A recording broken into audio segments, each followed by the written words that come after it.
asalaamaaleykum mbokku internetu IJAD TV asalaamaaleykum waa Sénégal mbégte lañ amati ak bànneex daal di jàkkaarloog yéen comme niñ koy defee tous les samedis à partir de 20h seen émission le soir de l'actualité Abdou face au majeur ñu ngi leen di santaat bu baax leen gërëm ci tànneef bi ak ci topp bi di sant ak i gërëm ki nga xam ne moom lañ koy séqal chaque samedi muy major Kandji di ko ñaanal rek gudd fan ak wér gu yaram ak xel wu sell vraiment ba xam-xam bi nga xam ne mu ngi koy jox Sénégalais yi yàlla gën ko kattanal yokk ay fanam ba ñu mën di ko wéyal ci darajay Seydina Mohamed ba tax na amati nañ bànneex jàkkaarloog yéen fas yéene def nag le tour de l'actualité comme ni ñu koy defee tous les samedis major ñu ngi lay nuyu te di la ziar. ñu ngi lay fay kii saax donc di kontaan ñëwaat parce que j'ai vu que actuellement même nous on a une question d'engagement moral vis-à-vis des auditeurs. Oui, tout à fait. Donc il te dit major Diop semaine bii lu war a mat une quarantaine de personnes dañ lay interpellé en ville. ñeneen ñi di kaas naan lu tax ñëwoo ci tey ñëw ma ne mais nag ñu wuti dépense tuuti quand même. il faut me laisser à la recherche la. Oui, tout à fait surtout. mais sinon danañ gën a am jot. mais dafa am temps li ñu doon wax nag dañ cee wax lu bari quoi ci beneen domaine donc amatul luñ ciy waxaat. Oui, tout à fait. En tout cas am na solo bu baax a baax dañ ciy jaar rek di nuyu waa Espagne sama frère Fary Sow nekk ca Espagne moom aussi day suivre émission bi tout le temps Fary ñoom Cheikh Sow yéen ñëpp ñu ngi leen di nuyu bu baax a baax di leen ziar di dem ba États-Unis di ñu ñoom Ousmane Gueye ñoom Abdelkader Seck ñoom ñëpp ñu ngi leen di ziar bu baax a baax te di ñuy teewlu émission bi encore une fois alors major dañuy commencer l'actualité politique en parlant de la nouvelle décision du Conseil constitutionnel bi nga xam ne génnee na décision tey par rapport ak di nga xam ne Assemblée nationale jébaloon nañ ko ci kaw loolu nag di Conseil constitutionnel rebondir ci ay points yu bëri daal di déclarer points yooyu comme état anticonstitutionnel mu jëm ci nag li nga jëm ci magistrat yi li nga xam ne ñoom bëgg nañ di leen woo Assemblée nationale pour ñuy rendre compte wala ñu leen di laaj loolu bokk na ci point bi nga xam ne Conseil constitutionnel dàq na ko alors sa jàngat d'abord par rapport ak la décision du Conseil constitutionnel. Mais c'est une très bonne décision. Parce que les magistrats, c'est un corps organisé, il est organique, quoi. C'est comme la gendarmerie, la police, l'armée, quoi. Nous avons un corps organique. Et chaque corps qui est bien organisé doit avoir ce qu'on appelle une discipline générale, fixée par un décret. Voilà, une loi, quoi, qui organise le corps, qui sanctionne le corps, am ay avancement am tout. Les magistrats, nous avons une loi, c'est la loi 2017. Du 20-10 quoi, du 17 janvier 2017. 2017 tout à fait. Qui organise les sanctions, les poursuites des magistrats et les sanctions éventuelles. Okay. Donc, vous voyez dans ces articles 18-19, avec premier degré et deuxième degré. Dans sanctions et dans donc les magistrats, ils sont sanctionnables parce que même les chefs de cour peuvent les sanctionner, les blâmer, les faire relever, demander leur mutation. Et quand la faute est plus grave, le magistrat peut perdre des échelons, être dégradé. Oui. Et maintenant, le magistrat peut être mis à la retraite d'office avec pension ou sans pension, avec pension. C'est-à-dire, on te ramène à la retraite d'office sans pension, cela veut dire que tu es renvoyé, radié. Okay. On appelle la radiation. Donc, tout est prévu, les magistrats sont punissables. Okay. Dans ce qu'ils posent là, ils sont punissables, il suffit de faire la requête. Okay. Et maintenant, les magistrats, dans ce domaine précis, ne peuvent pas aujourd'hui encore se voir encore qu'on leur crée d'autres lois. Yoo xam ne assemblée dañ leen fayaat mu nekk ay double sanction, double incrimination.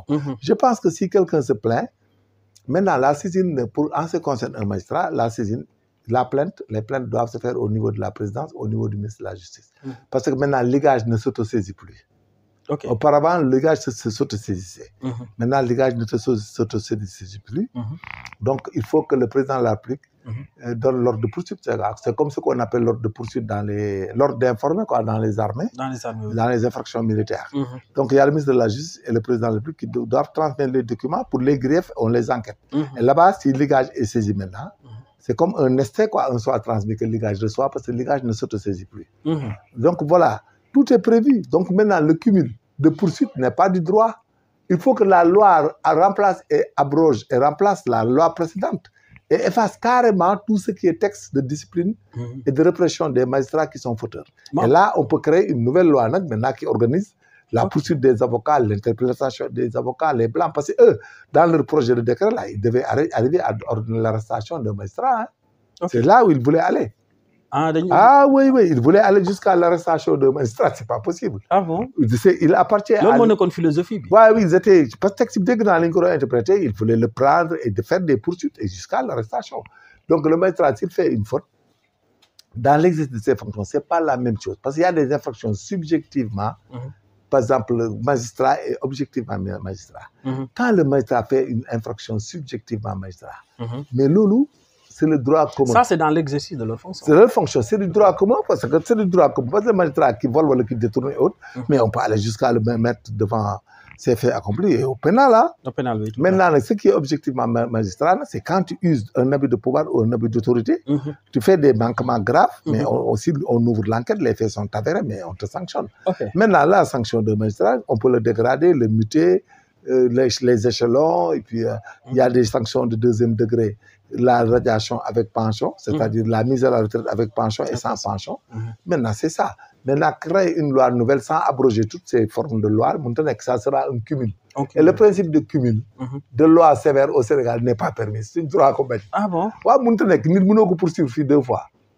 Du coup, pénalement, quoi. Pénalement, oui, tout à fait. Nous avons une procédure pénale, donc il faut que tout le monde respecte le principe. Maintenant, eux, ils ont des textes. La loi 2017-10 du 17 janvier 2017 sanctionne les magistrats. Donc, mais bien sûr, ça suffit. Ils ont été en besoin.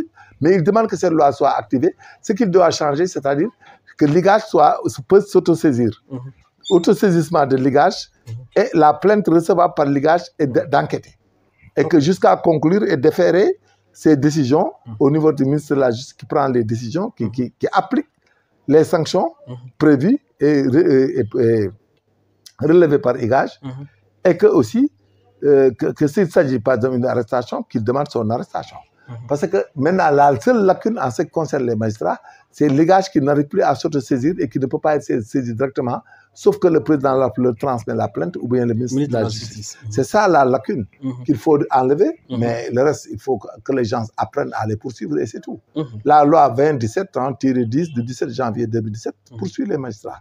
Si vous téléchargez, vous regardez tout ce qui est prévu là-bas, et puis si vous êtes victime d'un abus d'autorité, d'un abus de pouvoir, mais vous portez plainte. Et là, on demande aux autorités quand même d'ouvrir les informations et d'ordonner les poursuites, quoi. Et après, on verra la suite. Mais ce qui est évident, ce qu'ils veulent, c'est rapidement de pouvoir sanctionner des magistrats. Bon, je ne sais pas pourquoi et autres, mais quand même, il y a un processus. Il faut abroger et remplacer la loi organique qui organise leurs sanctions. C'est ça qu'il faut faire d'abord. Mais je pense que le dispositif, le contenu de la loi 2017-10 du 17 janvier 2017 est suffisant. Pour les sanctionner, maintenant, la seule lacune, c'est de permettre à l'égage de s'autosaisir et d'être saisi directement, outre que les plaintes soient transmises par le président de la République ou par le ministre de la Justice. Mais sinon, c'est la seule lacune, c'est ça. Et que là, les gens sauront que si tu as des lacunes, vous le faites. Parce que nous sommes dans un état de droit, quoi, et nul n'est au-dessus de la loi. C'est pas parce que tu es gendarme, tu es OPJ ou tu es mental que nous devons l'honneur. Ça, c'est vrai. C'est terminé, c'est tout simplement ce que nous cherchons. Et puis vous sanctionnez les gens là, comme ça, l'ordre dessus va revenir. Comme j'ai l'habitude de le dire. Mon procédure pénale de l'honneur. Nous qui avons enquêté, si vous avez un tribunal, vous avez enquêté pour les mêmes choses. Classement censure, tu l'aurais acquis. En prescription, l'action publique, tu ne respectes pas. Tu transiges, tu poursuis. C'est du manomili. C'est pour cela que les gens cherchent à les atteindre, quoi. Mais quand même, il y a la loi 2017-10 du 17 janvier 2017 qui prévoit les poursuites des magistrats et leurs sanctions. Si vous téléchargez dans le net, vous allez voir ça. Machallah. Alors, par rapport toujours à cette demande-là que les députés ont fait, alors, vous faites qu'est-ce que vous entrez sur la séparation des pouvoirs? Non, c'est-à-dire, vous savez, les députés... Si les députés ont la possibilité de... Non, les députés ont le droit d'appeler quelconque, mais il n'a pas été prévu que les députés appellent un magistrat. Parce que le magistrat, il est dans une administration qui est le ministre de la Justice. Ils ne peuvent interpeller que le ministre de la Justice. Le seul interlocuteur en ce qui concerne la législation, l'Assemblée nationale, c'est le ministre de la Justice. Il ne peut pas appeler le directeur des grâces, des affaires judiciaires. Non, il ne peut pas. Et ça, c'est le principe. C'est anticonstitutionnel, ce n'est pas possible. Gendarmerie, tu ne peux pas appeler à l'Assemblée nationale, par exemple, un commandant de compagnie, un commandant de légion. Tu appelles peut-être éventuellement le ministre de la Justice. Machallah. En tout cas, c'est anticonstitutionnel. C'est des précisions yu am solo parce que ñu bari dañoo réeré mbir côté bobu, ñu bari aussi fougue pour que mais ça va arriver un jour quand même. Il faut prendre toutes vos dispositions. kan moo war a jël non les magistrats seen bopp magistrats seen bopp lan moo war a tax ñu jël da ngay jël sa disposition rek c'est-à-dire def lu légal dem sa yoon ñu wàcc ñibbi. ok mais bu ñu deful légal mën nañ. mais dañ lay poursuivre après les choses vont fuser tout à fait après dañ lay traduire un jour dàq la. nga perte. oui tout à fait am na ñu fi daan dàq mais ça va venir. ok parce que souvent day am ñu dul. coow li daa bëri léegi ça va venir. faites la légalité dem ñibbi. bu dugg ci dara quand même. li ñu lay fay kenn mënul la ko jox. li nga war a fay sa carrière ay 2 millions par mois. nga war a def 20 ans de carrière wala lu ko ëpp. kooku nit mënu la ko jox. oui tout à fait. waaw l'essentiel il faut être se prémunir actuellement fa lañ toll. mais lu ne nga dugg ci. mais monsieur après ça va changer ça va changer. ci sous le fondement de la loi. waaw finalement si tu te mets en risque c'est des parce qu'on peut justice aussi bu jëngee ci réew rek. waaw c'est ça day indi problème da ngay mujj gi finalement sa morom sax moo lay sànq. tout à fait. sa morom moo lay sànq. tout à fait en tout cas c'est des choses à éviter hein. À éviter oui. c'est des choses à éviter. c'est des conflits ça pose des problèmes. ça pose beaucoup de problèmes. alors ñu jàll ci beneen point ñu gis ne fan yi ki nga xam ne benn site boo xam ne dafa nekkoon ci internet bi tuddee woon ko Kocc Barma yoo xam ne da doon publier ay vidéo intime nit ñi temps yi nag police daane nañ ki nga xam ne moom site boobu ñu ngi ci enquête ak ay procédure ñu gis ne ay Sénégalais yu bëri nee nañ même ay kilifa seeni vidéo ñu ngi foofu ainsi de suite alors d'abord la police la cybercriminalité ou la police scientifique je ne sais pas en tout cas les forces de défense et de sécurité daa mel ni seen matuwaay côté informatique xarañ nañ ci actuellement. ñu bees ñi quoi ñoo ñu aidé les jeunes là qui sont venus avec la cybercriminalité. les lieutenants Diallo et autres là gos yi c'est bien mais sinon on allait prendre personne affaire dafa yàgg. oui parce que yàgg na sa. dafa yàgg dafa yàgg booy ñoo xarañ temps chance et puis benn femme porte plainte il y a une femme qui a le courage de porter plainte quoi. ok elle a été victime elle a été même exploitée mais elle a eu marre mu risqué ko. mu risqué dem porter plainte mu risqué porter plainte xam nga ñu bari les problèmes de sexe et de machin dañ koy nëbb. mais il y avait des complices parce que dégg naa ñu naan sama xarit la vidéo bu mu génn nekk ñoom yàgg nañ ko xam. ñu doon génn vidéo yi ci télé yëpp nekk ci site yi nekk à l'étranger di doftal suñ kaw nekk ci ils font partie de ça il faut rester sur large et incriminer. maintenant bu fekkee nit nekk na bitim réew mu bokk ci. waaw dañ koy sénégalais la bu ñëwee ñu jàpp ko. mais mënuñ ko extrader. non ça dépend mais dañ koy boole ci procédure bi rek après ñu jàpp ko. suñu ñu jàpp ko parce que gos si c'est des lâches. en tout cas gang bu yaatu la booy gang bi sax dafa garaaw gis nga booy dañ daan jëm dañ lay xam ne yow sax autorité nga bu dee bu góor la ñu fexe ba gis xale bu jigéen bu jonga mu neex boole la ak moom pour loolu billahi bu dee jigéen nga joo xam ne aussi da nga am fii dañuy fexe di la nax di la boole nit mu lay bël dañuy jox ko sax xaalis mu fexe ba am sa le motif ñëw ñu dóor la c'est-à-dire aussi c'est des lâches quoi mais c'est des bandits mais baax na ci victime yi aussi parce que nit day am aussi moral parce que nekk kilifa aussi nekk ci auberge yi di summeeku ak fu ne nga di fa dugg mais c'est pas normal parce que képp kuñ ci jàpp ci affaire sexe parce que da nga ko def illégalement parce que ñemewuñ fekk femme buy sëy ak jëkkëram buñ ko defee du am sens. du am sens ñi ko doon def ñu ay njaalookat dañ ay fokkat lañ woon dañ doon labat loolu aussi leçon la jamono ji nekk léegi foo fi dem ci auberge wala nga dem ci hôtel dañ lay filmer les hôtels là filment tout le monde. ci lamp yi lañ koy. waaye man la même président de la République bu fanaan ci hôtel dañ lay filmer. waaw c'est des mafias. wóorul de.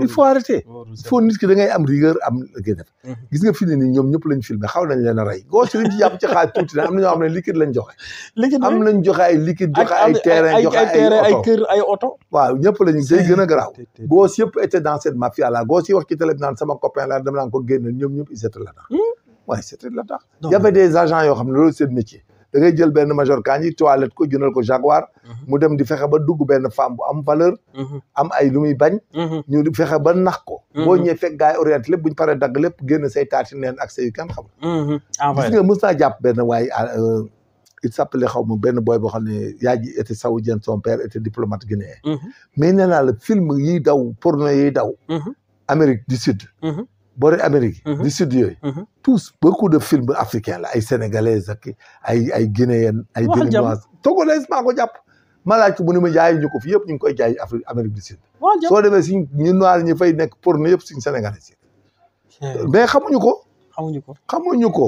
ku la dajeeg yow wax ak yow jigéen loolu dafa xewi léegi gis ngeen ko même dañ lay nommer président wala nommer le ministre wala def la suba nga gis ñëpp génn di la porter di la wane di la wane naan la yaa ma defoon nii ak yaa ma tëddee fii ak ba ma defee nii ak nangam gis nga ñoom Trump ak ñëpp am problème les Américains là vous les avez vu beaucoup d'Américains ont des problèmes il y avait un président américain qui avait un scandale très grave bi Hillary Clinton la ñoom ñëppay am problème yooyu Sénégalais yi femme bu Sénégal yi seen bopp ñoom nit ñuy dunde moo dund femme boo xam ne amoo métier amoo lay régler lu dul toilette dugg ci mafia am na ci ku nekk Qatar Dubaï ni c'est des sextages mais leur métier c'est ça mais il faut que góor si dugg ci aussi pour exploiter de l'argent c'est ça parce que jigéen aussi bu dee yow sa métier yëpp mooy toilette ànd ak góor mais il faut ñu def la loolu góor goo xam ne aussi yow sa àdduna yëpp doo takk ñaari dabal doo takk ñett benn ngay takk di ko neexal nekk ci biti def la neex mais il faut gars yi def la coup yooyu parce que xaalis bi ngay mën a am ci yow pour une passe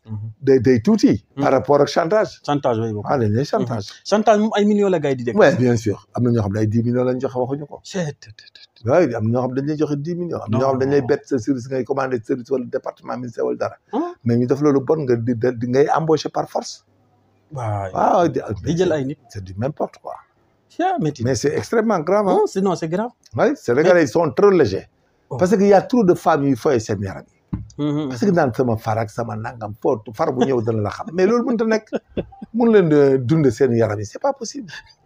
nga dégg de far bu ñëw dina la xam de. exploité la dem bàyyi la fa. ah ma ne exploité la dem bàyyi la fa. waaw et puis les gars dañuy jaay say vidéo. dañ koy jaay booy bi million nga koy jaay mu laaj waa ji 5 millions. c'est tout. oui tout à fait da nga naan ko am naa vidéo major Kandji mu ne gaawal ñëw. waaw bu ñëwee mu envoyé ko sama doom mu envoyé ma ko nangam jeex. waaw loolu da nga koy sóoraale. les filles là da nga leen di sóoraale. taxaw ak benn kilifa nga jëkk benn femme ñëw dama nangam ñëw kër ga nangam dugg la fii gauche droite. ñëwal naan jar. waaw ngay def loolu ci kawam yaakaar ni jantal paa nga fekk tu es un vieux cabri mort là mais daf la bëgg bu la dóoree nga naan daf maa bett ak mais il t'a jamais aimé. ak nattu la. mais y a pas de nattu pour les sexes le sexe là moi y a pas de nattu les histoires de mœurs là y a pas de nattu. en tout cas yéen man daal da ngay fexe ba yow lu la nit wax da la koy jiñ doo ko def bu fa dem bu ko jege moytu leen. dañoo capable gis nga dañoo capable waaw yow mën nañ laa fenal ku la mën a fenal mën naa labajal waxuma laa nga dem nag sumee ko moom koo koy dee nga loolu moom c'est vrai non il faut que ça soit clair les marabouts di xaru yëpp ay affaires yooyu la waaw beaucoup de problèmes parce que da ngay dem ba mujj seytaane topp la wallaay ndeysaan waaw bu da lay topp le plaisir éphémère bu jigéen ñi ñëwee nga naan leen sëriñ nga saay ci ngay nekk di ngar-ngar yi ku ñëw nga dil ko di ko def ba kenn ne la ci rajax nga taxaw gaane waaw en tout cas yéemi na de non mais coach là c'est un lâche il faut le sanctionner mais d'autres parties aussi sa jurisprudence va éduquer les Sénégalais. Oui bien sûr ça devient positif même pour les Sénégalais. Bien sûr moom kay borom hôtel yeeg auberge yi sax fi mu ne seen liggéey dina wàññeeku. bañ a wàññi bu dee nit ñi xalaat nañu en fait. ma ne la dañuy wàññeeku boo demee dëkk yu mel ni ay Côte d'Ivoire surtout. bii nga xam ne ñoo gën a garaaw ci àdduna. ot boo doftaloo dugg ci benn chambre d'hôtel dafa def ay loolu noonu. mais sa le motif doo ko xam sax fu muy génne. mais ces pays là dañu garaaw de. waaw loolu. te technologie dafa avancé pays yu mel ne ay fu ñu la tegal caméra te doo ko dafa yomb. y a des filles là-bas boo nekk autorité foofu boo doftaloo ko daal dootoo ko defati. foo ko defati laa la wax. en tout cas yéeme na. et puis maintenant y a des caméras yoo xam ne bien grand. dañoo tuuti. pièce monnaie la ñuy dugal ci chambre bi nga nekk appareil bi nekk ci biti. wallaahi pièce su monnaie. wallaahi wax nga dëgg. espionnage. wallaahi. da lay jël day jël rayon ambiant bi. c'est une gravité extraordinaire angle boo génne mu génne la. loo wax mu génn. non itam àdduna bi dafa yàqu. non mu tax. yéemi na di en tout cas. muy tas ay famille actuellement. waaw mais dina ko tas mais c'est la faute des adultes. mu ngi tas ay famille parce que yow tu es un père de famille un adulte. mais quand tu prends la responsabilité de le faire de l'adultère mais tu assumes toute ta responsabilité. Oui, tout à fait. S'il y a des failles, c'est de ta faute. Une femme aussi, quand tu es responsable, une femme mariée. Mais déjà, tu as de la turpitude en allant, par exemple, tenir des relations intimes avec un autre homme. Maintenant, amul pardon, une femme adultère, nous appelons amul pardon. Dans les divorces sanctionnés, le bout góor aussi. Mais bu ñu la vilipender lekk sa xaalis c'est ton problème. La constitution de partie civile, la même juge bi da leen war a jàpp ñoom ñëpp pour mœurs. outrage aux mœurs. ñi nga xam ne def nañ ko. waaw yow ñu fi parce que boo ñëwee mën a da nga doon adultère mais c'est de l'outrage aux mœurs parce que yaa dem exposer sa bopp fu ñëwee photo. ñoom ñëpp ngay jàpp ñëf ci kaso bi. waaw da ngay jàpp coach jàpp ñu photo ñëpp. en tout cas yéeme na de. c'est coach yëngal na réew mi. non baax na il faut les sanctionner. et puis le gars il est en tout cas police. yàgg na ci dund. non yàgg na ci. yaa ngi gos nekk booy gos damay bañ a tudd tur mais yàgg nga dégg mu naan damay génn seul le motif. di la ko doon jëlee. mais na gos yoo xam ne ñoom ci lañ bokk. il faut les sanctionner tous. dafa yaatu. non il faut enquêter tout le monde et les prendre parce que aussi nit ñi mënuñu dundee loolu. marabu bu nekk gaañ nga di ko topp. di ko yónnee jigéen naan demal ba marabu gis la boo demee per Ndiaye ko di ko yónnee xaalis mu toilette noonu la ñuy def le soir mu dem ci marabu bi wala dem ci ministre bi dem ci nangam. léegi sax gaa ngi ciy commencé muus quoi les nouvelles générations d'autorités là. ñu ngi koy commencé comprendre ba dañuy moytu. waay dëgg la ñu ngi moytu luñ mën quoi booy bees yi. booy bees yi moom ñu ngi koy moytu. autorités yu bees yi ñu ngi. waaw ñoom xam nañ ko quoi xam nañ c'est un peu dangereux ñu ngi moytu. parce que jigéen moom il faut mettre ça à côté. quand vous voulez être une bonne autorité dans un état. il faut éviter les femmes. waaw mooy premier danger bi. boo paree teg ci xaalis. xaalis oui waaw macha allah en tout cas c'est des très bons conseils pour la nouvelle génération ah donc nañu tirer toutes les conséquences bala affaire bi di gën a dégénérer alors ñu jàll ci sortie Barthélémy Dias bi mu def ci émission plateau yo Pape Ngagne bi barki démb wax na ne ñoom dañuy bëgg a def benn coalition wax na sax ne léegi au lieu ñuy wax def coalition front lay doon mais front la boo xam ne day regrouper opposition bi yëpp nga foog ñooñu am nañ chance pour am dara parce que moom ñu mu tudd mooy Barthélémy Dias ay ni mu tuddati ay Pape Djibril Fall ñu mu tudd ci front bi mais gisuma ci ku ci mën a gagné quartier bëriwul ñi gagné ëllëg ñoom xamaguñ ko moom laa wax léegi may waxtaan ci téléphone bi la véritable opposition ne s'est pas encore décidée c'est-à-dire il y a le fait de s'opposer tout le monde s'opposera oui ceux qui étaient dans l'opposition vont s'opposer ñi amoon intérêt ci gouvernement vont s'opposer les pastefiens qui vont être frustrés après ils vont s'opposer ñëpp ñooy opposé wu bu ñooy mujj opposé wu quoi cela veut dire que donc ça c'est opposition pour s'opposer mais opposition boobu moom day renforcer nag la véritable opposition bu mu fekk non le véritable candidat pour l'alternance ok loolu c'est important ok dafay am nag parce que changement Sénégal ñoom ils ne choisissent pas ils changent dañ lay changer Sénégal ëllëg ku mën a voter ak gars yi dañuy voter keneen buñ la voté lu yow da ngay nekk deuxième tour wala doo am sax deuxième tour ok gars yi seddoo say affaire Barthélémy peut aller mais il faut une stratégie très affinée très organisée mais Barth aussi politiquement waaw mais xam nga les Sénégalais peuvent changer et changer fi ne nii le risque mooy de réussir si on ne réussit pas mais c'est terminé ah ça il faut réussir en 2029 waaw non il faut réussir mais 2029 gars yi pour ñu récupérer parti kii réew mi ci loxo yo non du question récupérer mais boo réussir doo mën a gagner ñoom bu ñu réussir non doo mën a gagner il faut gars yi Sénégal dañuy tantewaat leneen bu la kenn nax tourner page bi dañ koy tourner doo ci génn xam nga crise yi Sénégalais yi ñoom ils ne vivent que d'espoir et c'est ça le danger ñoom yaakaaru digge bi ñu leen diggewul koo ci wax naan gisaguma sama bopp ak ci projet bi laa bokk yooyu lañ lay wax te loolu c'est pas un état da ngay voter nit après nga bàyyi ko mu gouverner développement social développement moo tax chaque fois je le dis que votre erreur c'est de ne pas aller s'arrimer derrière Diomaye il fallait même changer le nom tuddee ko alliance Diomaye président bi waaw 2050 xam nga boo leen di wax ne duñu la déglu mais danañ toog guddi goo xam ne Diomaye président bi ñu changé Diomaye Pastef ci boppam ak Diomaye il l'appelle alliance vision 2050 def politique bu bees ci loolu génnee Pastef dindi Pastef dindi Diomaye bi gisoo ni muy tojee nii wax naa la je t'ai dit ça il y a pas 15 jours loolu moom yàgg nga di ko nu ma ne duñ dem négocier dara bañ wala ñu koy xam ne li wax dëgg la ça sera trop tard tant que ils sont dans Pastef ils vont perdre la moitié ou les 2/3 après avant 2029 lan mooy waral loolu waaye parce que Sénégalais yi ni ñu ko gisee la dañ yaakaar nañ leen a promettre teranga ak tekki angle boobu mooy danger bi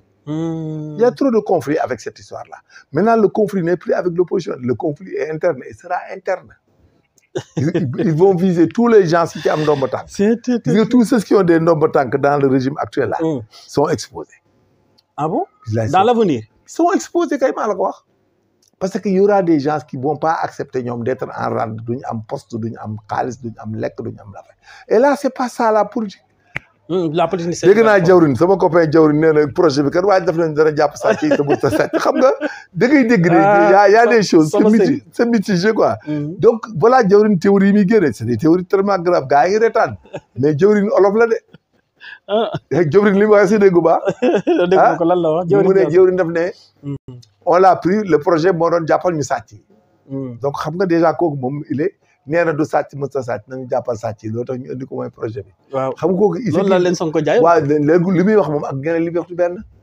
projet bee ñi dañ ko teg projet de développement nangu alal ju bari def ay investissement nit ñi am lu ñuy lekk Sénégalais yi séddoo alal ji. ku nekk nit ñi gis seen bopp waaw. mais c'est pas possible. fii amul lu ñu fiy séddoo. amul lu ñuy jàpp ci nit. nous sommes dans un pays normal. dañuy gouverner normal. institution yi dox normal nga dem école jàngi dem santé faju nga mën a liggéey ñu bàyyi la nga liggéey ak sa liberté ak sa sécurité affaire boobu la ñu war a développer ci xelu Sénégalais yi mais quant à di leen jéem a garantir wala di leen jéem a gëmloo fu ñu jëlee alal di leen ko jox moo ñuy indi problème ëllëg te bu boobaa aussi dañuy toog fi di expliquer mais on n'aura pas de solution parce que ils sont mënoo toog un jour 5 millions de personnes dal ci sa kaw nga naan da ngay expliquer ak dooy régler foo koy régler mënoo ko régler police ak gendarmerie magistrat mënuñ ci dara il faut qu'on tienne un langage clair envers ces gens ne leen politique la dañ doon conquérir le pouvoir on gouverne da ngeen di jéem a liggéey yi nag jéem a def mais ñun amuñu lu ñuy jox nit individuellement il faut avoir le courage de le dire sinon ça va avoir des problèmes parce que man ñi ma gis ñi gisee affaire bi c'est dangereux gis femme yaa ngi génn di wax naan dama ni ma ci ñàkk am na ku ma gis démb sama xaw ma nan Pape comment sama gaañ la mais il a dit tout ce qu'il a donné à ces gens mais attendez monsieur il dit tout ce qu'il a fait et tout ce qu'il a donné mais c'est pas ce qu'on appelle kon gars yi dañoo bëggoon def comme nawet c'est-à-dire bu ñu jiyee di xaar récolte c'est pas de l'actionnariat il faut qu'on soit clair la politique c'est pas de l'actionnariat la politique c'est le choix d'une politique c'est comme un politique c'est un projet que quelqu'un dépose et qu'il vous fait comprendre que je vais faire de sorte que Ousmane devrait wax ne man na def ma projet moo doon je lutte contre la corruption la concussion je favorise la transparence et autres gestion virtuelle des biens nangam il faut mu changer discours boobu et wax na ne nag mënuñu ñun garanti ku nekk ñu jox la sa añ ak sa reer ak sa pitance il faut mu clair mooy dëgg gi mais nga bàyyi leen ku nekk ne damaa investir dama nangam mais après da ngay am problème ba mu seet nga perte ñaar juróomi nit fukki nit mais mënta koo parce que dañoo frustré wu waaw du frustré wuñ quoi ñoom li ñu bëgg moom mënta nekk sax c'est pas frustré parce que yow mënoo toog Mbàkke nga naan dañ ma jox ma jënd kër jënd tekk jekk nga dem Casamance nga dañ ma jox ku nekk di laaj mënta nekk l'État n'est pas engagé à donner à des gens c'est pour cela que chaque fois je dis que nous sommes en train de nous divertir même ce que le président fait gars yi Sénégal yi sax duñ ko xam si le président reçoit des gens à la présidence des partenaires stratégiques et autres mais rien n'est visionné Sénégalais yi xooluñu dara lu dul ay projet bi ak Pastef c'est pas possible imagine fi ne nii y a beaucoup de choses qui se passent à la présidence mais kenn gisu ko doo dégg kenn wax waaye bien sûr bien sûr amul luñ fi wax pourtant loolu lañ waroon di def mais c'est ça un état c'est le président de la République qui centralise il faut que déglu li muy wax déglu li muy def nga xool politique bi fel la ñuy jëmee et puis ngeen essayer naviguer tout le monde dans le même sens mais bu président jaaree gauche ñi ci des jaar droite mais des partenaires politiques ñoo xam ne yéen a bokk parti mais le président bi ngeen xam ne yéen a ko indi au pouvoir mais da ngeen war a déglu li muy wax ngeen di vulgariser ses idées et puis di xam loolu ngeen débattre waaw di ci débattre au moins mu nekk un débat et un projet de société mais yow tout le monde attend c'est-à-dire quand vous êtes là vous ne suivez plus Diomaye vous ne suivez pas ses projets vous suivez rien maintenant vous attendez à ce que Diomaye soit remplacé mais c'est une carte on est perdu ça veut dire on a perdu du temps pour rien on a perdu du temps mais on a perdu du temps pour rien mais c'est ça la vérité alors que lui il déroule normal au lieu ñu favoriser sa démarche l'encadrer et valoriser ce qu'il fait mais déjà les gens disent que amul autorité doxaanul ku nekk daal di jéem a rocceeku taxaw mais dans le cas d'espèce ça va nous créer des problèmes et nous serons tous victimes et ça nous nous en sortirons pas celui qui pense que si le président échoue tu vas t'en sortir mais tu te trompes non boo échoué ñëpp a échoué loolu moom c'est la vérité il faut qu'on soit très sérieux voilà diaboliser le président Macky Sall def nañ ko fi pensant que ça mais malheureusement ça recommence ça recommence parce que doo déggati dara lu Diomaye di def lu fi nit ñi taxaw wax ko il monte les gens dans la brousse boo demee ci àll bi il y a des gens qui montent les populations ñu commencé di rebeller wu tey dégg naa sax njaga ñaaw ñuy rebeller wu ci ay affaire concassement yoo xam ne baax na ci dëkk bi il fallait respecter ce qu'on appelle la responsabilité sociétale faire l'environnement ba xam ne ça pollue pas ça tue pas ça fait pas la responsabilité sociétale c'est quoi les borom champs là tu les demandes annuellement parce que les champs de culture là ont des rentes annuelles tool yi nga impacté mais nga leen je vous donne tant par année et je vous prends des jeunes et je paye à la commune chaque année mais amatul problème il y a pas de problème mais un pays doit s'industrialiser mais léegi loolu laal ñu song non c'est vrai ndengaleer ñu song la mbaam dégg naa jox nañ te ay affaire pour sucre bi ñu ne on importe des milliards de sucre mais suñu joxee waa ji sucre mun produit ko à l'intérieur ñu am ci différence de 200 francs par kilo 300 mais c'est très bon mais un pays nga taxaw fu ñu laal tool nga sama toolu maam sama toolu nangam ñu monter leen bu sooba tey ñu ngi ci internet bi di casse mais il faut ñu industrialiser pays bi il faut qu'on utilise la terre bu ñu fa gisoon pétrole wala gaz dañ koy dindi gis nañ fa basalte mais dañ koy dindi quand même maintenant nag ñoom am nañ ci droit ñu dédommager leen. ba pare on respecte ce qu'on appelle la responsabilité sociétale. que nit ñi seen doom yi liggéey ci ak yooyu. mais il faut pas qu'on aille à travers des décisions étatiques. par simple gratuité. Gratuitement, quoi. On s'oppose violemment contre tout ce que l'État fait et autres. Je l'avais dit et voilà le résultat. Ça continue encore. Hein? En tout cas, un projet de l'État contre quoi. Mais ça passe pas. Non, ça ne passe pas. On s'industrialise quand même. Donc je les exhorte à négocier avec ces gens. Que le maire et le préfet et les gouverneurs de là-bas aillent prendre les choses en compte. Que les borom tool ñu leen di jox loo xam ne ak jël ci seen doom ci société bi. Mais ça va les compenser ce qu'ils gagnent annuellement. Et on essaie de transférer les gens dans d'autres horizons pour qu'ils cultivent la terre. Mais de trouver un compromis et puis de faire une approche de résolution du conflit. Du conflit, oui, tout à fait. Voilà, c'est ce qu'on appelle le CAPLA, quoi. Le CAPLA. Ah, en tout cas, yéeme na demee yàlla na ci yàlla def jàmm. mais yoon les autorités compétentes taxaw ci loolu parce que Ndiaga Niang tey nag su tàng na de. waaw dégg naa taay gendarme yaa dégg naa ay 80 gendarme dafa ñaaw sax. c'est pas joli. métti na trop finalement day mel ni c'est la dictature alors que ce n'est pas ça c'est des gens montés. Le projet a été mal monté. mun leen ñëw di gas di def te defu leen cahier de charge. def ay responsabilités sociétales. RSE bi da nga koy def. mais dafa am yoo xam ne dañ koy def avant. doo ñëw ay tool rek maire bi daal délibéré encaissé dem yoonam. bàyyi fi borom tool yi loolu du dëgg. déedéet. loolu la c'est parce que c'est de l'incompétence. c'est de l'insouciance. loolu yëpp dañ ko waroon jël en compte. bu fekkoon li nga wax ni chaque année ñu pare pour dédommager borom tool yi. non chaque année nga war a am. ci dividende yi ñuy béy. ñoom li ñuy exploité ci tool bi. tool impacté yi. léegi da ngay def ne waa ji di tool bi. il a impacté le champ on a évalué. que les gens là avec ils gagnent 600 000 1 million sur le champ. mais la société aussi annuellement mu jox leen la moitié. ba pare jëlal leen ay nit. borom tool bi nag mu jëlal la benn ba ñaari nit. ñooñu bu ñu amee 100 000 chacune ces personnes. muy 200 000 mais boo defee 12 mois ça fait 1 million 200 par personne. 2 millions 200 mais finalement tu compenses la famille. même bu ñu béyul am dara. oui bien sûr bien sûr. noonu la ah loolooy waxtaan la quoi. mais dafa am ay techniques yu ñuy gérer réew. pour éviter des conflits. mais Sénégal day bopp lay doxee. ku nekk da ngay dóor sa côté def li la neex après indi coow mel ni du yow. boo demee le maire là-bas il ne peut rien expliquer parce que wóor na ma ne signé na kayit ba matt big bi. je sais c'est la vérité. Et après vraiment il laisse les populations en besogne. L'investisseur en besoin et l'État aussi va être gérer un conflit boo xam ne. doo xam sax nu mu demee. oui bien sûr dafay yéeme après quoi. oui. Ah en tout cas mooy loolu de dernier conseil des ministres le PM a parlé d'un plan de redressement économique lan lañ ci war a xaarandi en fait. non le plan de redressement économique c'est la vie chère rek et faire de sorte qu'il y ait des rentes dans le pays la vie chère. Voilà, la vie chère, quoi, l'amélioration des conditions de vie, quoi, des accessibilité à la santé. En tout cas, c'est un point que les gens aient du travail, il faut qu'ils aillent vers là, que les traitements salariales aussi soient adaptés à la conjoncture. Bon, que les jeunes aussi accèdent au travail par les voies de concours et autres. Voilà, et puis que l'exploitation des ressources minières, là, fasse l'objet d'une gestion transparente. Transparente, tout à fait. Et autres. Et je pense que dans ce pays-là, d'après le discours, je pense qu'il y a que les Matar Cissé là qui comprendre comment développer un pays et comment gérer quoi. Le Matar Cissé dans le net, il a rectifié tous ces gens qui ont beaucoup écrit ici dans le temps et dans l'espace. Et là, voilà un financier qui peut gérer un budget, des plans de finances et autres sur le plan économique. Mais bref, il n'est pas politique. Et si les politiques pensent que c'est eux qui doivent gouverner et doivent faire tout, mais ils vont se tromper. Mais je pense que les compétences de Matar Cissé doivent être interprétées dans des domaines plus élevés et plus pointus, surtout en matière économique.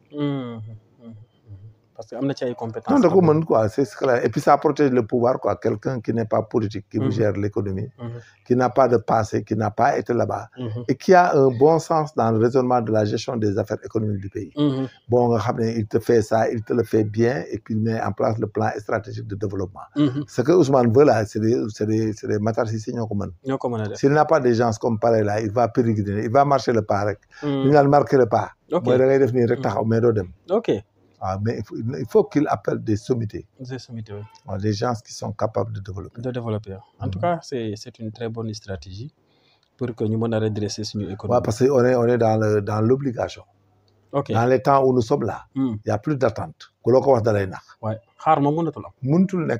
lay nax de parce que fi mu ne nii gaal bi daa ba nawet bi fin négal ba nawet bi jeex et puis nawet bi li ma jaaxal mooy am na dëkk yoo xam ne jusqu'à présent nawet bi doxagul seen côté waaw du mën a dox parce que changement climatique là comme le disait l'autre quoi l'anticyclone des Açores et de Sainte-Hélène là qui opère le balancement nord-sud influe sur les pluies quoi ce qu'on appelle kii boréal et autres donc finalement tu vois qu'à Dakar sur le littoral il y a le balancement des kii donc il y a un système de refroidissement boo xam ne day am des fois nga gis léegi dëkk yi nga xam ne dañuy am influence ci wetu géej gi océan Atlantique bi ndox mi day raar day gën a raar gisoo Dakar ni muy tawee sporadiquement lay taw te c'est des vents si les anticyclones font leur balancement nord-sud ils nous envoient ils chassent l'eau quoi mu daw rek tuuru day tuuru rek nga gis mu taw fii taw Liberté 6 taw Ouakam li mu taw ko ci géej gi dëgg la c'est vrai léegi loolu yëpp da nga koy préparer mooy changement climatique c'est les effets du changement climatique donc la région sud moo tax bu ñu dawee bu ndox yi dawee ba région sud day taw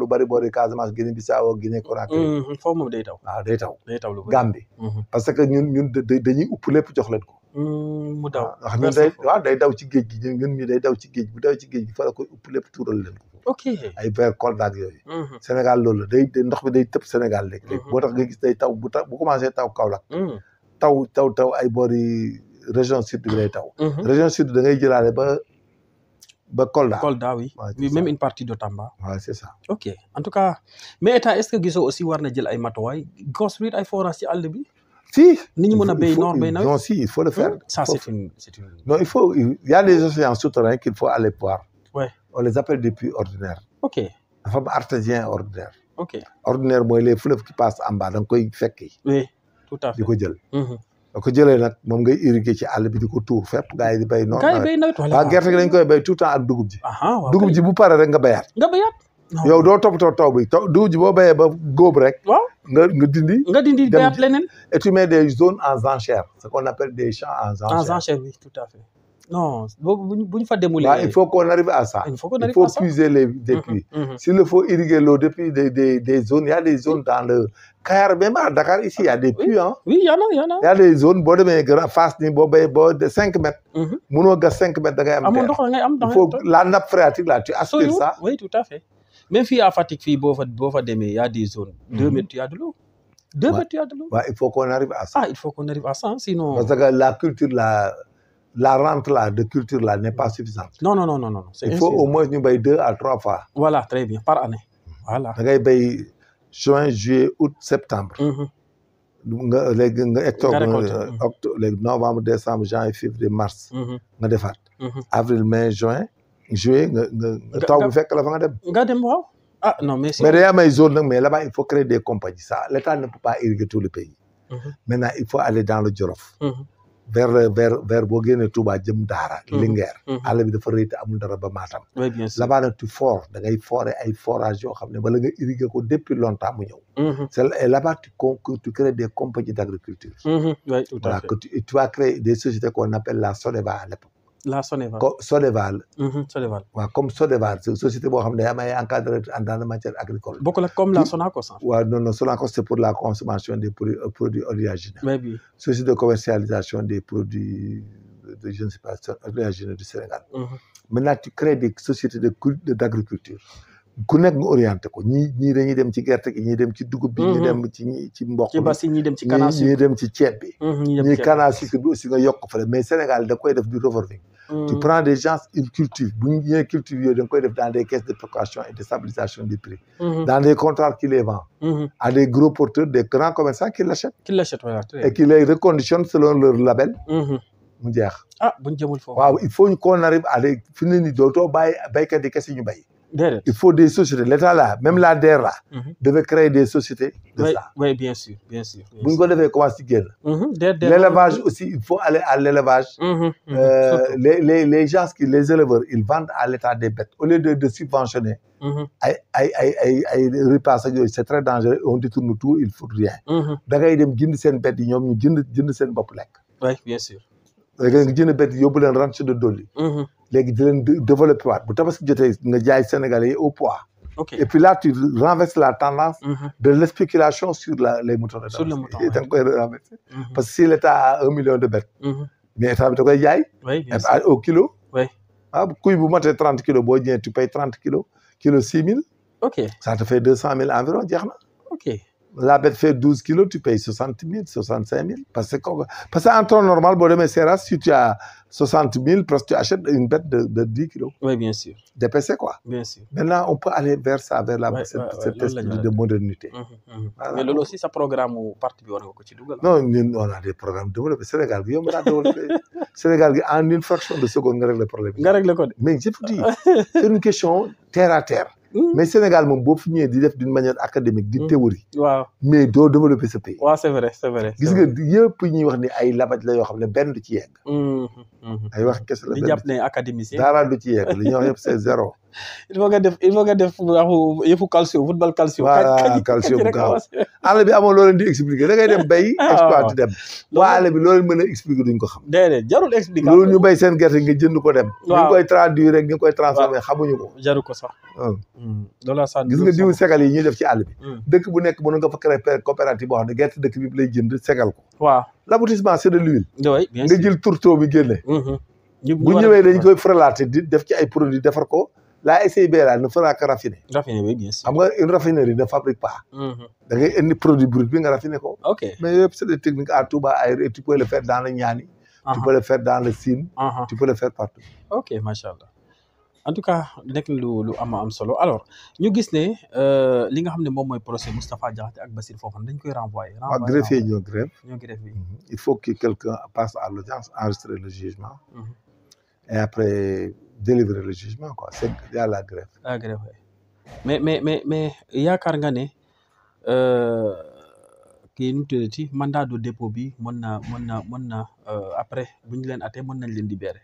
moi je pense qu'ils vont sortir avec sursis quelle que soit l'incrimination. c'est pas des faits c'est des faits bénignes quoi c'est pas grave. et si j'étais le président Diomaye damay yeewu je libère tout le monde et je crée la paix et le calme quoi. le calme la paix sociale. je demande à ce que vraiment. ces détails-là il faut tout régler quoi.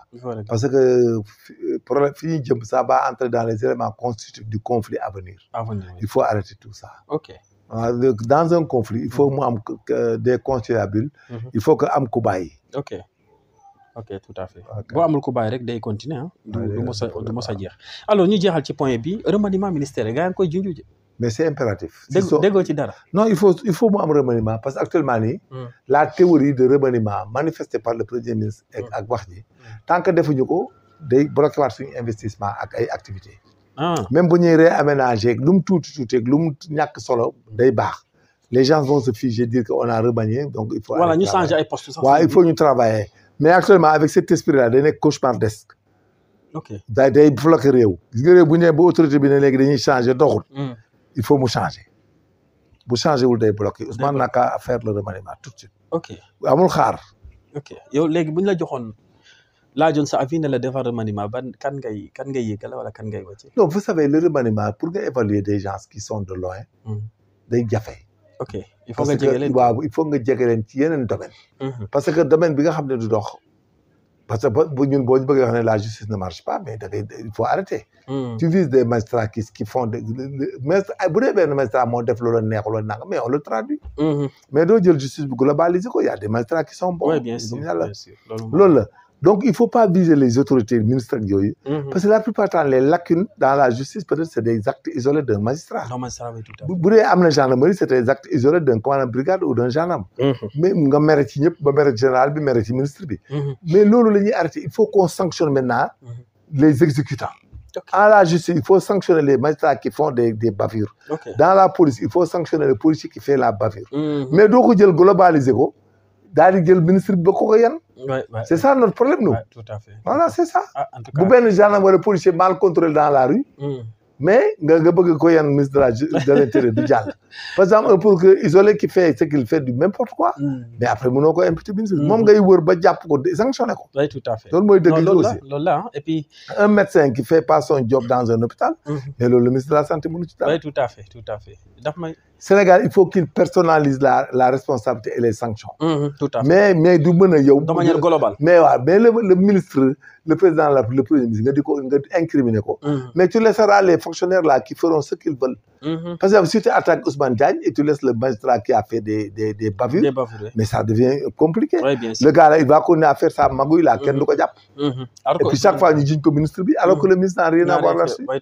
Boo demee un gendarme, un commandant brigade nekk ci benn dëkk. Conkee si li def lu ko neex. waaw boo ko bëggee imputer le général wala le ministre des mais ça posera problème. Ils vont jamais arrêter. Il faut le trouver et le sanctionner. Oui, bien sûr. Non le fonctionner. Les députés, on a compris, ils voulaient atteindre des gens. Mais ils ne pourront pas les atteindre comme ça parce qu'il y a des textes déjà. Il faut les abroger d'abord. Oui, bien sûr.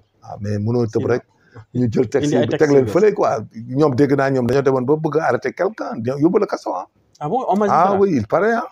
C'est une histoire de texte là, c'était grave. Il voulait arriver à ce que la personne fasse l'objet d'une poursuite pénale. Non, loolu nag. Mais ñoom am nañ déjà sanction, c'est bon. Parce que si tu es corrompu, on te renvoie. Si tu fais des abus, on te relève. Mais ce texte boobu 2017 bi tiré 10 bi. Du 17 janvier 2017 la ñuy activé. Et puis la saisine, la seule lacune là-bas, il faut que le ligage ait la possibilité de s'autosaisir et de recevoir les plaintes, outre que ces plaintes-là passent par le président de la République et le ministre de l'Intérieur, le ministre de la Justice du moins, qui les transmet. Et ça c'est une lacune. Il faut qu'on enquête tout le monde. Bu ñu waxee dara ñu enquête ko ba mu leer ba am faute ñu sanctionner. Macha Allah. En tout cas nekk na lu am solo sinon rek suñu justice bi dañuy continuer di. waaw fi ne c'est décrié quoi, ça fuse de tout à bord. Et que il fallait s'attendre à ça quand même. Ok parce que depuis. Bettu la quoi loolu. waaw depuis 4 ans 5 ans justice. fi ne nii les histoires de Mancabo là Mancabo. Mais ça va amener encore des détails. Parce que tout le monde parle. Ouais. Des incriminés, il y a des gens qui incriminent à raison, à tort. À tort, oui. Des gens. Alors qu'affaire dossier, dossier, enquête. Il y avait l'autopsie. Il faut qu'on soit plus assidu. Les autopsies, on les prend. Les témoins, on les regarde. Les vidéos, on les regarde. Qui sont au stade il paraît qu'il y a 6 mètres de hauteur. On l'a trouvé à l'intérieur. Il y a la relation de cause à effet qu'il faut voir. Il paraît qu'on l'a enterré. Ils sont en train de le déterrer. Comment ngay fekk nit ci kaaw mel nga di ko enterrer demul autopsie ba erreur la. waaw loolu il faut moo tax keroog maa ngi lay plaider il faut que la police soit renforcée. Il faut que Sénégal aussi un laboratoire de pardon.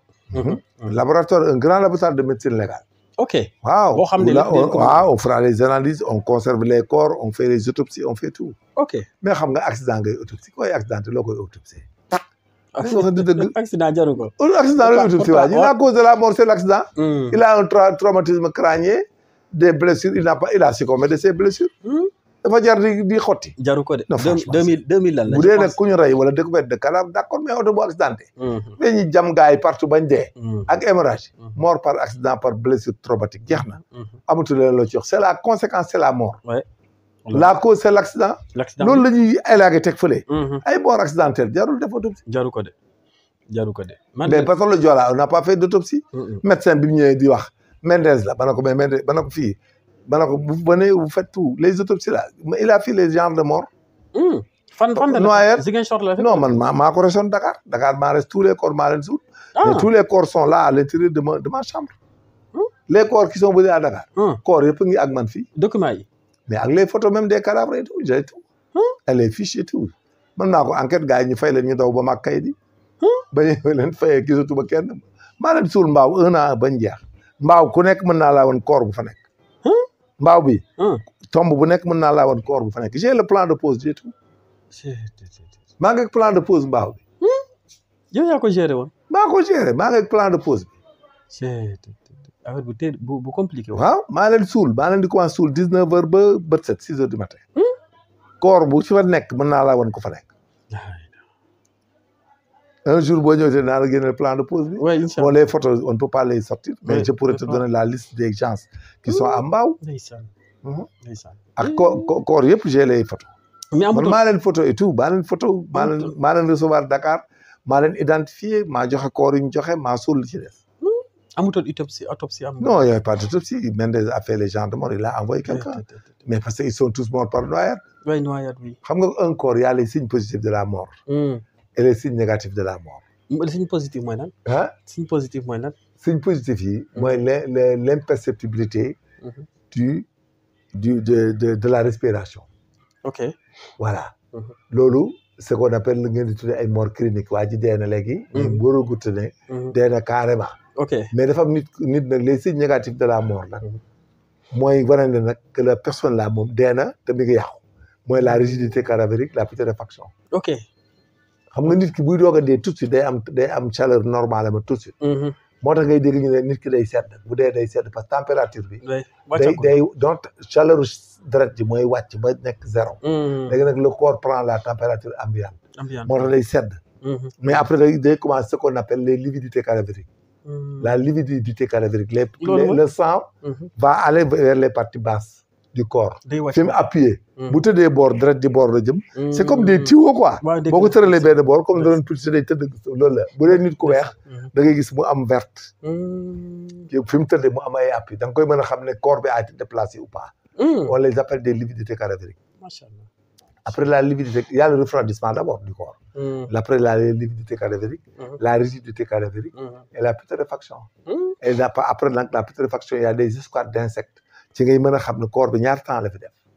Ah loolu aussi mën nga ko xam. La température tempa bi da nga ko ci xam. Le bol alimentaire da nga xam ne waaj bi lim lekkoon mi ngi ko lekk. Bol alimentaire bi mbuum laa ci fekk. Da nga mën a xam kañ la lekk mbuum mi jotu ko digestion bi amul. digéré gul nga xam ne kon waa ji. loolu il faut ñu def autopsie. waaw boo lekkee bi da nga xam ne kii bi mu lekkee mbuum bi. il est mort avant 3 jours. ndax bi boo lekkee mbuum tey ci guddi. suba nga war a dem sel. mbuum bi day changé. day nekk day nekk déchet. day nekk matière fécale. waaw donc da ngay xam ne kii dafa lekk mbuum mi ñu rey ko. yooyu yëpp c'est des calculs dans la mort.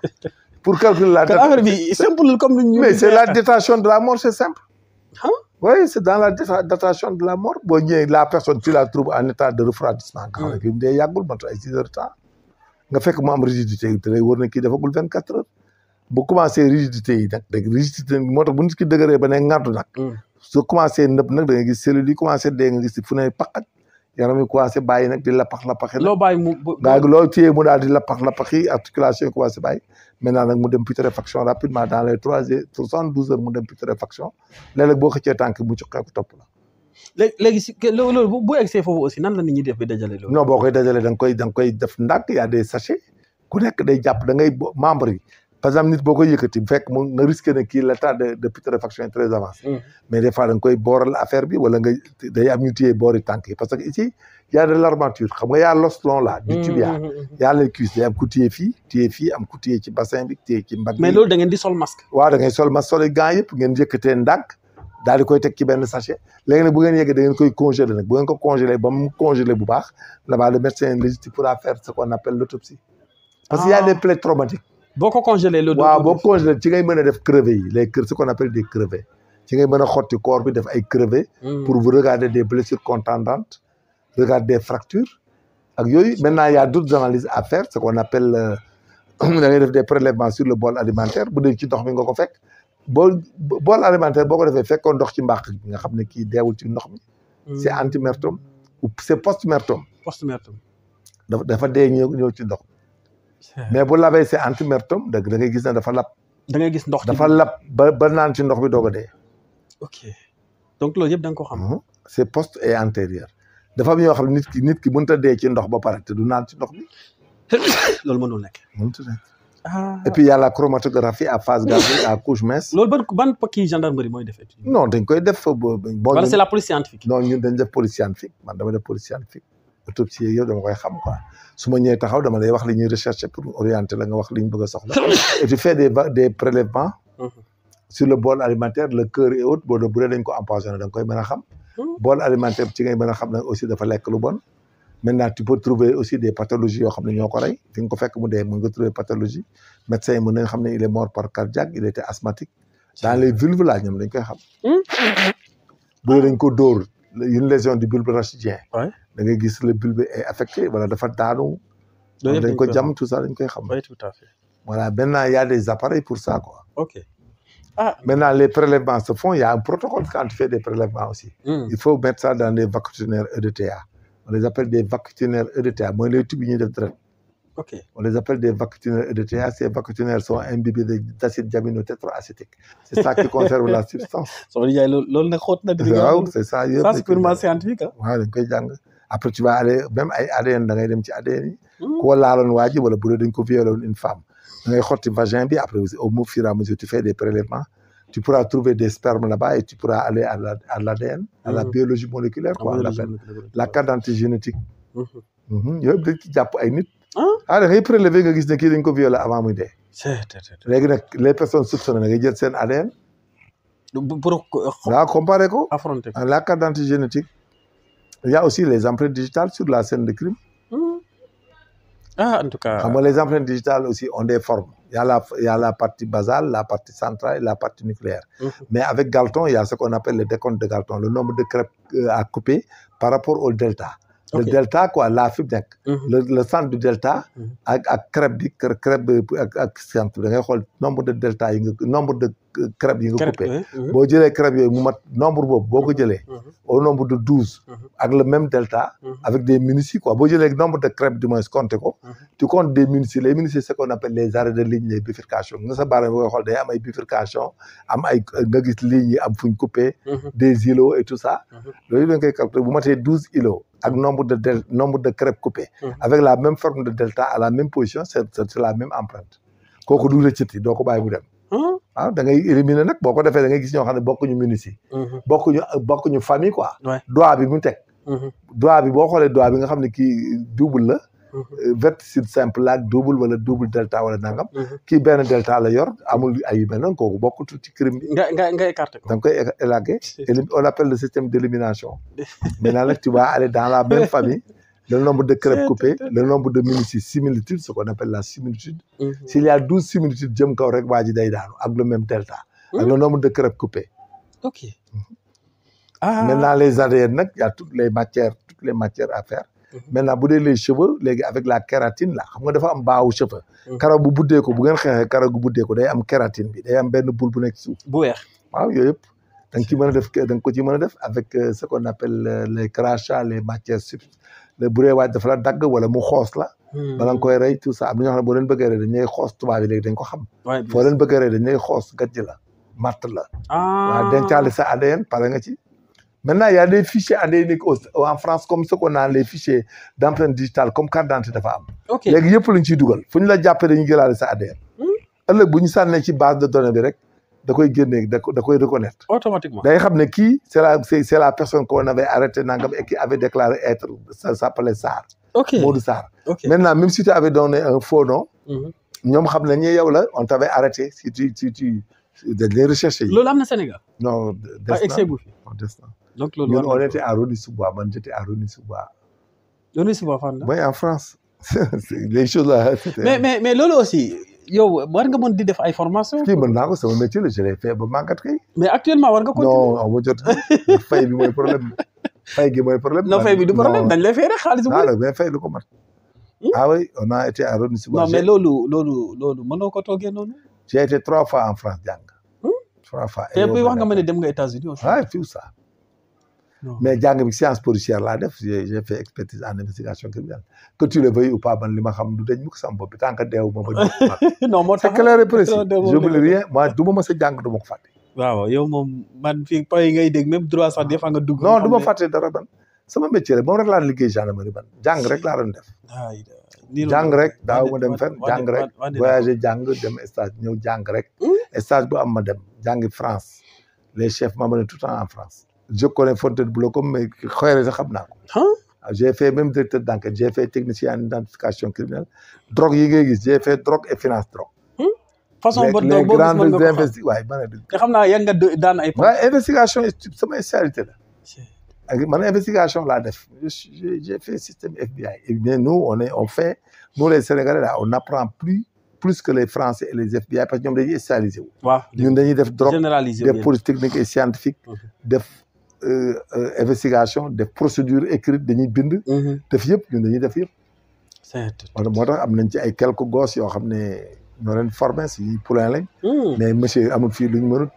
ñun on est des directeurs d'enquête et puis on est expert en investigation criminelle. oui bien sûr on est plus gradé que les OPJ que tu vois. bien sûr affaire OPJ xam nga dañu mooy leen top niveau Sénégal. waaw moo tax amul man loo ma mën a wax ci procédure te xaw ma ko lu ma la ci wax noonu la.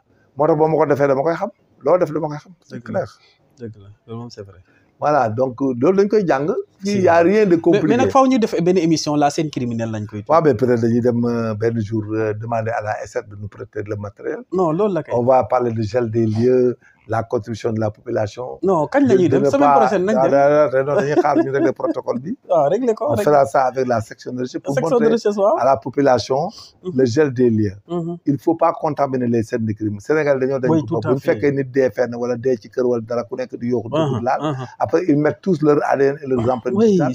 Si la police arrive, elle ne pourra rien faire. Elle ne pourra, oui, bien sûr. Non, loolu moom faaw ñu commencer démarche yi semaine prochaine. Ah, c'est ça. Comme ça ñu mën a dem. Mais il y a de quoi un jour nag faire de véritable scène de crime. Ouais, non, scène de crime. Les gosses là vont porter les tenues PTS. Oui. Donc, on a expliquer l'utilité, le rôle de la population. Quoi. Oui, bien sûr. Ce que la population doit faire pour permettre aux gens de voir. Parce que nous avons des valises avec des pots magnétiques et des plaquettes de transfert et des rubans adhésifs pour prélever les empreintes digitales. Nous avons des vaccineurs déjà au camp.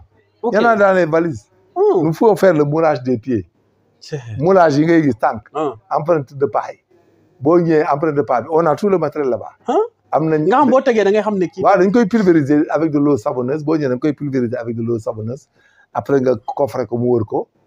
Après nga def ci armature. daal ci sotti sa lait de plate. eau savonneuse bi boo ko sottee rek day wow bu woowee day fixer empreinte bi. léegi nag nga def coffre nga coffrer ko di nga wërale ko coffre bi quoi. coffrer ko léegi nag ci boo paree da nga ciy def ce qu'on appelle da nga ciy def tuuti lait de plate mais avec méthodologie.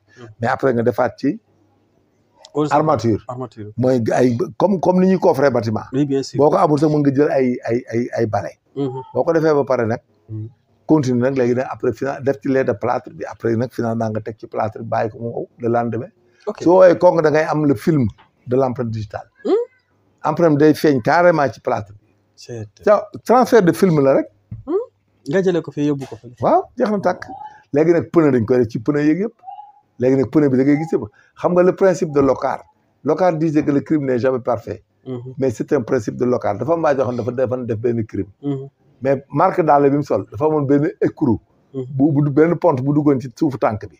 te gisu ko. ci daal bi gisu ko bi mu demee nag bu ñu reyee waa ji mu jog ci deret yeeg yooyu deret ji wow kulu bi feeñ. pointure bi ak pied droit bi ak kulu bi fi mu nekk. mu dem raxas daal bi mu def ci attention. gars yi di vérifier ñi am daal ci dëkk bi ba si bosam ak kulu bi. mu ci xam ne moom la. dindiw ko. moo tax Locard dit que le crime n'est jamais parfait.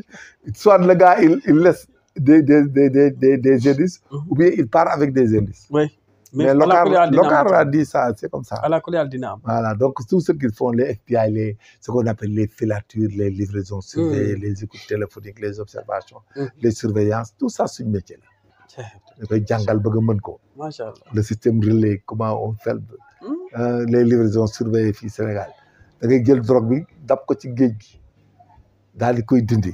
ci biir géej gi waaw da ngay dindi drogue bi ba pare pour bañ mu rëcc léegi nga topp waa ji ba mu jël ko day jël ay conteneur vide nga def ci bois wala dara parce que des fois mën na am waa ji rëcc. sinon nga surveiller ko rek ba waa ji jël ko di ko jël livraison bi nga jàpp ko.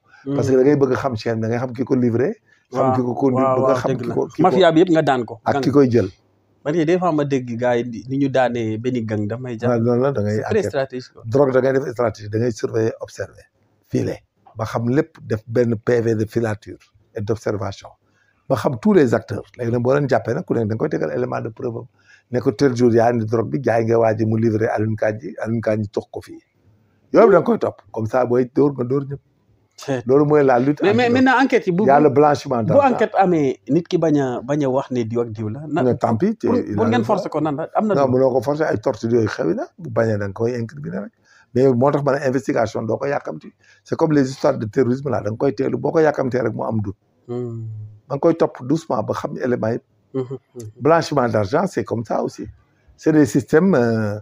C'est ce que tu as gagné illicitement que tu remets dans le circuit licite. Dans le circuit licite, oui. Blanchiment d'argent, bu njëkk da nga daan gagné blanchissement d'argent.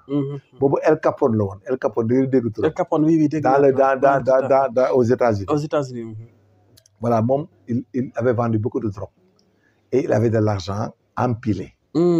Finalement xamul lu mu koy def mais après il y a des gens qui sont venus des spécialistes ils s'appellent Meyer Liski et Lucky Luciano. Meyer Liski ak Lucky Luciano ñoom ñoo indi blanchiment d'argent yu garaaw yi. le premier Meyer Liski bi mu njëkkee ñëw def na ko on peut acheter des blanchisseries de signes. C'est-à-dire les Chinois à Chicago avec le développement des États-Unis à l'époque 36 en 1936 avaient beaucoup de seigneuries là où l'on linge, les habits là. Oui, tout à fait. On les appelait des blanchisseries. Oui, oui, tout à fait. Les Jusqu'à présent, ils ont acheté beaucoup de blanchisseries. Au début, ils parlaient de blanchissement d'argent. Mon gars, mais quand Lucky Luciano est venu, lui, il est plus grave, il est italien. Il lui a dit que ça peut tout faire. Après, il faut blanchir avec les spéculations sur les objets d'art. Les loungebacks, c'est des prêts sur soi-même. Les immobiliers, les bâtiments et autres. Bâtiments, oui, tout à fait. Wow. Les placements aussi dans les banques. Le système des fourmis. La pêche, tu peux blanchir le maximum là-dessus. Tout à fait. Tu achètes un bateau de pêche, ben kilo tiof ngay japp ak lébaru ya boy ñëne japp na 10 tonnes ci mën dara bon et de suite motax il y a des paradis fiscaux comme le Bahamas et autres la Côte d'Azur et ailleurs où les gens amènent le blanchiment d'argent. Les premiers là qui étaient dans les ventes de véhicules là, c'est les blanchisseurs qui ont amené l'argent au Sénégal. Hein. Il y en avait beaucoup qui étaient venus avec les véhicules occasion là, les venant de France et autres. Donc le blanchiment d'argent non là, c'était Al Capone au début. Hein? Après il y a Lucky Luciano et Merlusky qui ont développé, qui ont montré que l'argent là c'est de l'argent comme tout autre argent et le blanchiment d'argent il est économique. Hein? Économiquement, si j'arrive à trouver 5 milliards de dollars aux États-Unis, j'amène ça ici, je vous remets usines et autres. Mais monsieur, ça va marcher. Hein? Oui, ça va marcher. Quelle est la différence? Le professeur Cassé d'économie a dit que le blanchiment d'argent est économique. Donc nous sommes bavards, nous sommes dans les soupçons et tout ça, mais le blanchiment d'argent est économique. Économique, bien sûr. Voilà, donc il y a des pays qui vivent que de ça. Hein. Oui, bien sûr. Mais nous ne blanchissons pas, mais on amène nos gars, nos ressortissants sénégalais. Ils amènent de l'argent dans les banques qui passent par une banque étrangère et ça vient ici, on les amène. Loolu la ñuy arrêter si on veut se développer. Oui, bien sûr. Il faut qu'on arrête ça. Sénégalais bu dugal ci xaalis banque Europe andi ko Sénégal suñu yoon nekku ci. dañ koy surveiller nagam jënd na ko fetal wala drogue. jëndalu ko dara dem na Louga di tabax di dem def leneen suñu yoon nekku ci. Il faut qu'on arrive à ça. mais ñun Sénégalais bu yëngatu nga naan dafa sàcc ak dafa nangam. mais bu yàgg dëkk bi kenn du fi indi dërëm. gars yi xaalis bi ñu ngi koy yóbbu Côte d'Ivoire ak Gambie. Bien sûr. Voilà. Le blanchiment d'argent, il est économique. Voilà. Il faut maintenant qu'on arrête que le blanchiment d'argent, la poursuite du blanchiment d'argent soit la résultante d'une infraction pénale. Ñu jàpp la ngay trafiquer drogue wala nga def faux billet ba blanchir ci xaalis bu baax. Mais un Sénégalais bu dem bitim réew am 100 millions 200 millions su yoon nekku ci bu ko indee on l'encadre. Ok, machallah. Ah, en tout cas, et ça nous permet que les affaires reprennent. Oui, tout à fait. Voilà, le foncier, il faut faire de sorte que le foncier soit aussi connaisse une spéculation légale, quoi, et légitime, pour que les choses marchent. Parce que le Sénégal, Kenya met tout de cœur. Bien sûr, bien sûr. En tout cas, nekk na ay précision yu am solo émission bi nag tiré na à sa fin mais nag nañ préparé émission sur la scène criminelle. Oui, un jour on va demander à la section de nous faire une belle scène de crime. Voilà, très bien, Inch'Allah. Il faut que les Sénégalais sachent que ce qu'ils voient à la télé, les Sénégalais peuvent faire ça comme la police peut le faire. Oui, bien sûr. Comme la gendarmerie, quoi. Bien sûr. Alors dinañ ci taxaw ñu dox ko fii lay amee ci ISA TV acca looy tàggatoo.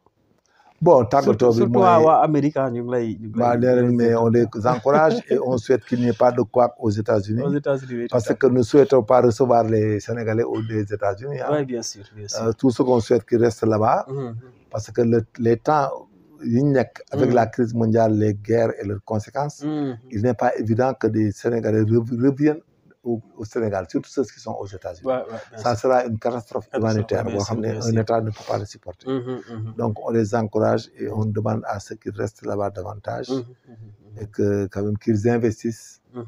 Il faut qu'on s'organise à les recevoir. Et malheureusement, nous n'avons pas la taxonomie de les recevoir. Mais il faut qu'on les organise et qu'on les aide à s'intégrer sur le plan social. Il faut aussi que les immigrés arrivent à avoir des pensions de retraite. Il faut qu'on organise ça avec une assurance forte et que les gens cotisent des annuités et quand ils auront 65 ans, ils auront une pension. Il faut qu'on règle ça ici. Parce que là-bas, à l'extérieur, les gens peuvent cotiser 50 000 à 100 000, mais si tu cotises 50 000, 100 000 pendant 20 ans, pendant 25 ans, 25 annuités, mais beaucoup cotisé, tu peux avoir une retraite. Oui, bien sûr. Et retraite, si tu es au Sénégal, même si tu as 400 000 par mois, mais tu es bas. Voilà, donc c'est très important. C'est ce qu'il faut développer dans nos pays. Parce que maintenant, on est dans un pays où il faut qu'on aille à la mutualisation. Parce que les temps sont durs. Les États ne peuvent plus s'arrimer à un développement comme ça. Un développement endogène, là, ils ne peuvent pas. Non, ils ne peuvent pas. Il ne faut pas compter sur les États. moo tax ku ko fiy wax nga ne ko bu ko wax mu wax ko dana ko gis. mënta nekk fan ngay jëlee loo jox nit ñi en Afrique tiers-mondiste ici y a rien du tout on parle de zircon de pétrole de gaz. mais dooyu ñu dund 15 jours. oui bien sûr. pour année. oui bien sûr. donc bref. machallah. il faut le remaniement aussi j'ai oublié. parce que la théorie de remaniement immédiat bloque le pays. Il faut qu'on fasse le remaniement ou un reménagement rapidement pour que les gens aillent au travail. Parce qu'avec vos théories de remaniement et autres, la personne ne travaille ku nekk nga xaar. Et loolu chaque pays bu ko mës a def. Sénégal saa ñu waxee remaniement. Ça amène la léthargie dans l'administration. Les gens ne travaillent pas. Ne travaillent plus. Il faut faire le remaniement rapidement, remplacer les gens et clore le débat. Et qu'on aille au travail. Au travail, machallah. am na solo dëggati kontaan ci moom bu baax a baax moom Major Kandji lii rek lay amee ñu ne samedi à partir de 20h seen émission le soir de l'actualité Abdou Fass au Major ñu ngi leen di bégee bu baax a baax ñu dem ba États-Unis ñoom Moussa Ndiaye ñu ngi leen di nuyu suñu xarit yi nekk Espagne France Canada ñoom ñëpp ñu ngi leen di bégee bu baax a baax ñu ngi gis commentaire yi maa ngi gis message yi ñu ngi leen di sant bu baax a baax di leen gërëm di ñaan yàlla suñu borom jàmm sax ci réew mi jàmm sax ci Sénégal te xiwal yu yokku ci darajay Seydina Mohamed may félicite nag tous les élèves du collège de Diamaguène Sine yi nga xam ne am nañ BFM du collège de Mérito mais également du collège de Diaglé Sine ñooñu 100% lañ am donc félicitations à tous les élèves du collège de Diaglé Sine ñu ngi leen di féliciter di leen wax rek góorgóorlu leen te xam ne vous êtes des Sénégalais te réew mi mu leen di xaar vous pouvez faire partie des élites de ce pays des gens qui vont en tout cas tenir ce pays et participer au développement du Sénégal ñu ngi leen di encourager bu baax a baax di leen féliciter di ñaanal en tout cas képp koo xam ne yëpp dans les terres-neuves nga nekk ñu ngi leen di ñaanal bu baax a baax gudd fan ak wér gu yaram c'était tout pour aujourd'hui ñu ngi leen di jox dig daje samedi prochain sur la chaîne IJAD TV ci seen émission le soir de l'actualité Abdou Fass au Major bonsoir et à la prochaine merci